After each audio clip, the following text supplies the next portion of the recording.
So, hello, hello, hello. Good afternoon right now. Good afternoon to everyone. My name is Irfan, and today I shall be presenting about a very, very interesting topic. As you can see in front of you right now, there's a very bright and colorful logo, and it's called Axie Infinity. What is Axie Infinity? We'll learn that today, and we'll also learn about its downfall. So before I get into it, Axie Infinity is a video game, and my presentation is going to focus on the video game, on what it is, how it operates, and how is it related to blockchain at all, and unfortunately, its downfall. So let's get right to it. So what is Axie Infinity? Axie Infinity is a blockchain-based online video game. It was created by a Vietnamese game studio called Sky Mavis in 2018. And even though it was created in 2018, it actually peaked during COVID pandemic in from 2020 till 2021. And after that, as my presentation suggests, it's a downfall. So the game was actually inspired by Pokemon. If for people who knows about Pokemon, the Pokemon video game, not the anime or manga. It's the video game where you can trade Pokemons and you can like battle with other Pokemons and you gain stuff. Just like that, the game was inspired by that. So in this game, the developers hoped to give the players an opportunity to earn cryptocurrency just by playing their video game. That's so cool. Honestly, that's such a cool idea. So this in this video game, you earn cryptocurrency by playing, and the core aspects, the core mechanics of this game was to collect this characters called Axies. Axies, yeah. So you collect these Axies. You can breed one Axie with another. You can battle them against other players. It's an online video game, and you can also trade Axies. And just like every Pokemon, like water, fire, uh, grass, all those types of Pokemon, Axies are quite similar. They have their own unique characteristics and abilities, just like Pokemon. So, how does Axie Infinity work? Axie Infinity, like I said, is a blockchain-based video game. So, it operates on the Ethereum blockchain. And the axes that I talked about, they are non-fungible tokens, NFTs. And I know, nowadays NFTs have a very bad rep. And spoiler alert, this game makes their reputation worse. So I'll come back to that later. So axes are basically NFTs, and you collect these NFTs inside the game. And the game itself has a in-game currency called Smooth Love Potion. Such a beautiful name. Smooth Love Potion, SLP for short.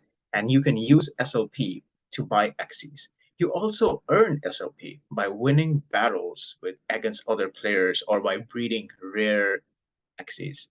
And you can also trade, and the SLP that you earn by battling and by trading and by breeding, you can convert this SLP to real world currency like USD or Euro, and basically how cryptocurrency works. So definitely sounds so good, right? You just play a video game and you're earning actual money. So obviously the game had huge success, especially in developing countries and specifically in the Philippines. And it was so successful that people in the Philippines, a lot of people in the Philippines actually left their day jobs and considered Axie Infinity as a full-time job. That is absolutely mad. And I mean, honestly, if I had the same opportunity, I would have not done the same, but I would have done something similar. Maybe made Axie Infinity some sort of side job, like a second part-time job. But more on that later. So just like everything, the game itself had issues. And first of all, the game had scalability issues. Like I said, it reached high um, success in developing countries.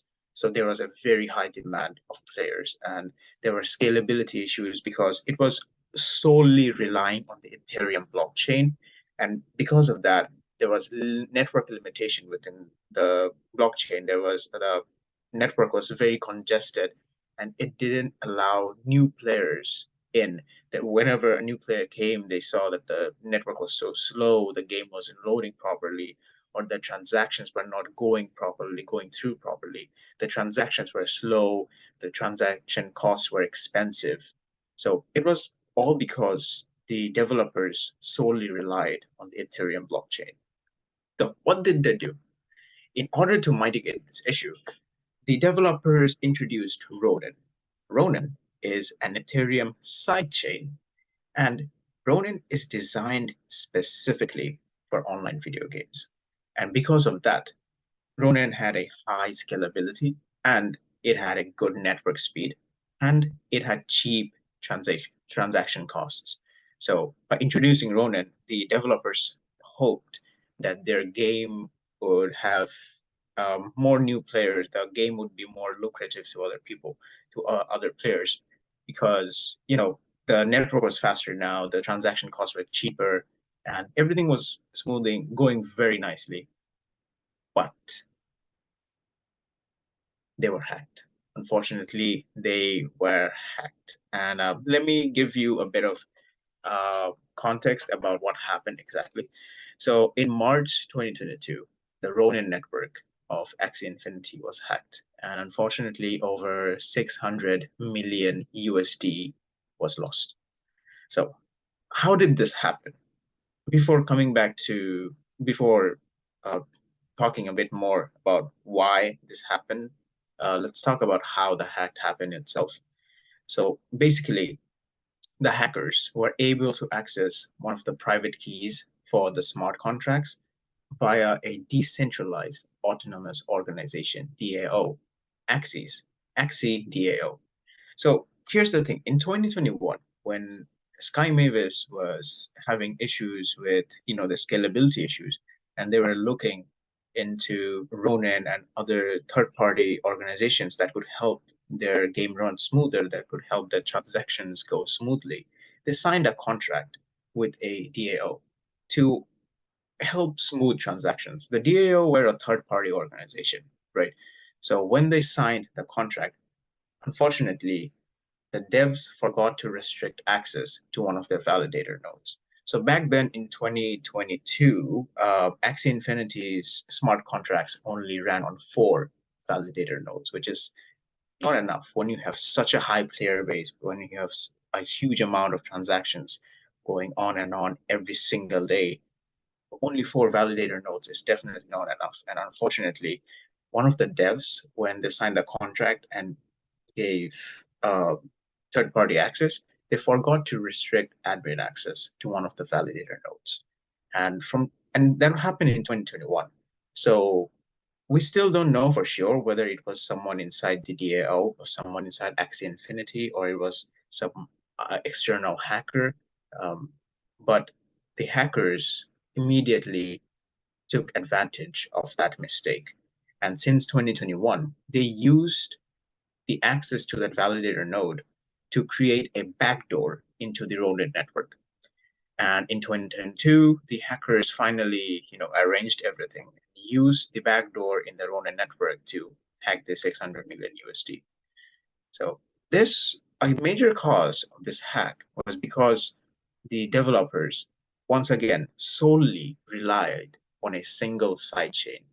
And whenever that is a really bad cybersecurity practice. If it was a very small company, and if it was, like a run-of-the-mill video game, then maybe it's understandable. You can have just a small single sidechain, but still that would be a bad cybersecurity practice.